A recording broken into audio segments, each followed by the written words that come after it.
put you in a little bit of history, how my mother got the house, which the Beatles performed at as the Quarrymen across the Casbah Club, was very much, for those of you who don't know, she wanted a big house. My father turned around and said, no, not interested, and she went out and pulled all her jewellery, and she betted on a horse which won the Derby at 33-1 with a young jockey, Lester Piggott, came in first, and the horse was called Never Say Die. And with the winnings of that, she bought the house where the Casbah is now, in the cellars of her house. And because she opened the Casbah, that's how she got to know the Beatles. And for a short period of time, she more or less looked after them, took care of them, helped promote them basically. And up to the point that Brian Epstein showed interest in it. And Brian was interested in becoming a manager, and he went and saw my mother Mona and saying that, I said, I'm interested in signing them. And she said, you can have them with my blessings. One guarantee, you know, look after them. The diamond needs to be polished, and you're the man to do it. And that's how Brian Epstein became the manager. How did your mom feel about that? She was happy. Okay, she knew that she'd help as much as she could. So she was very philosophical. She was like, okay, fine, he can do more for you now. Go on, he's going to, you know, open a few more doors that I can. How did she feel about your exit from the band? Like most mums do. She was very upset because of the circumstances, the way it happened, you know, the underhandedness, the conceitedness. But she was always been my staunch ally. Always will be.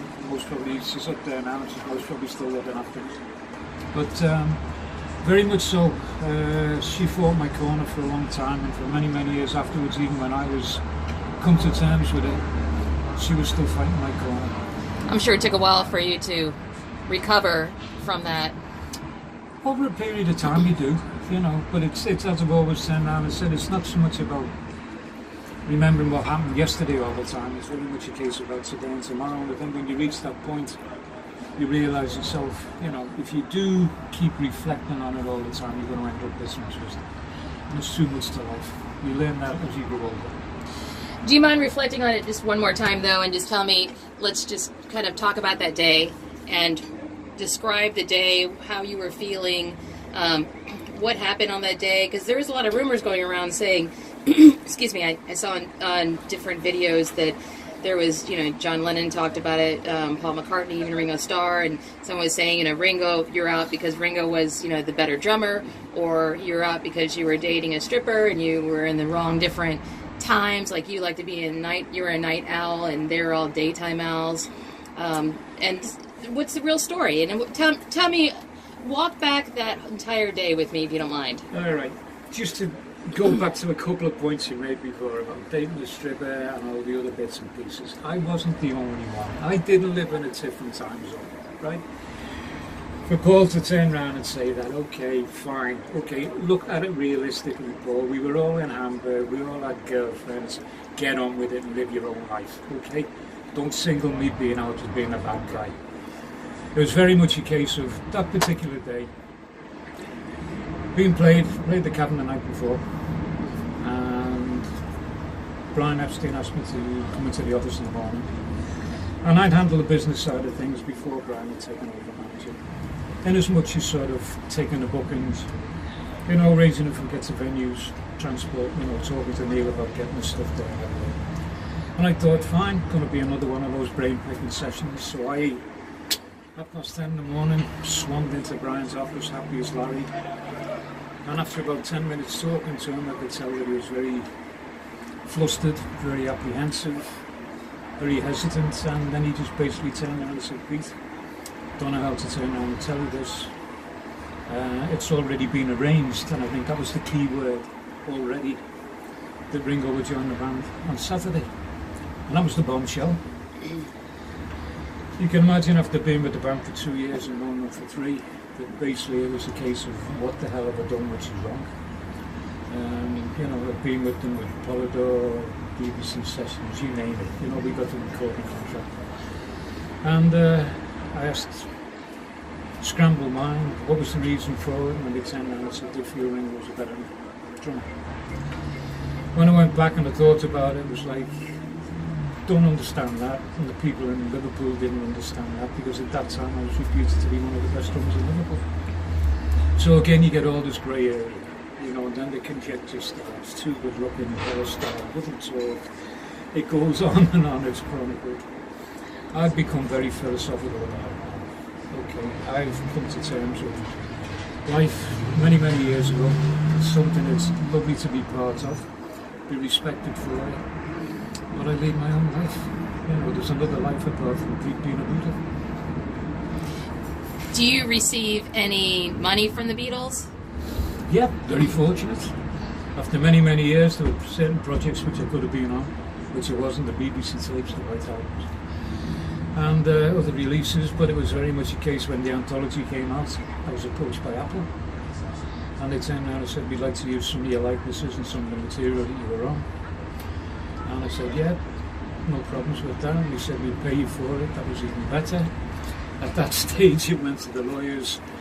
The lawyers fought the corner out, and I received royalties, which, you know, after many, many years, was like a little bit of a lovely ending to the fairy story. So do you think the way they let you go, this day and age, you think it would have been a text?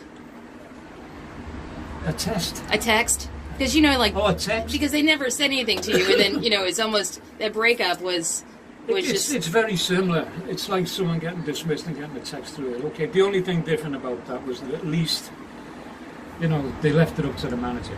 In their words, from what I can make out, it was, Brian, you're the manager, you do the dirty deed, that's what we're paying you for. Okay? As I've always turned around and said, it would have been nice if we'd been there. John had qualms about it, because he turned around and said, if we'd have been there, there would have been a fight. Who knows? That's $1 million question which will never be answered. But Brian wanted you to go into another band. Yeah. So he wasn't unhappy with your performance. It wasn't the manager that was unhappy. I don't think so. For him to turn around and say that, because the approach he made, he wanted me to join a band called the Mersey Beats, which was a very young band. And he basically turned around and said to me, when he proposed the job to me, he turned around and said, I'd like you to become the drummer. He said, I'd like you to do what you've done for the Beatles, which is make them into a second Beatles. That in itself answered my question. Okay, you don't want me in the band, okay, the number one band, but you want me to take an unknown band and make it into the number one band contestant. What have I done wrong? You know, you still have belief in me. And because of the circumstances and the fact that he was still managing the Beatles, I refused it. I didn't think it was a good thing for me. Let's talk about Stuart. Great guy. Smallest in the band. We were talking about that before. When he was, what, 5? But most probably the biggest heart. Fell in love with a beautiful girl, Astrid Case, who was the world knows today. Wonderful love story. Even though Stu loved music. And I've always defended his corner. People turned around and said he wasn't a good bass player. He was a good bass player. Okay, bass playing, rock and roll in those days was very simple. The statue that Stu had made it look as though he was watching what he was doing. That was his image. Okay, everyone adopted images in those days. And he and myself, like most drummers and bass players in bands, they're the engine room. We work well together. It was simple. It was rock and roll. You know, you held a good beat down. That was what it was all about. We all know that, as well as falling in love with Astrid, he was a brilliant artist, right? And you know, consequently after his death, which was a tragedy to the band, you know, when he died in '62, April of '62, the world suddenly found out with his exhibition, which told the world that he was a brilliant artist. You know, I suppose you can remember Stu. I'd love him, you know, love to remember him as the guy who I used to see come to the Casbah as an art student with John, you know, and I had the pleasure of getting to know him as a person in the band, and then the pleasure of being a friend of his, you know, until his death. So to actually see his name now in lights over his artistic values, it's great, makes your heart warm.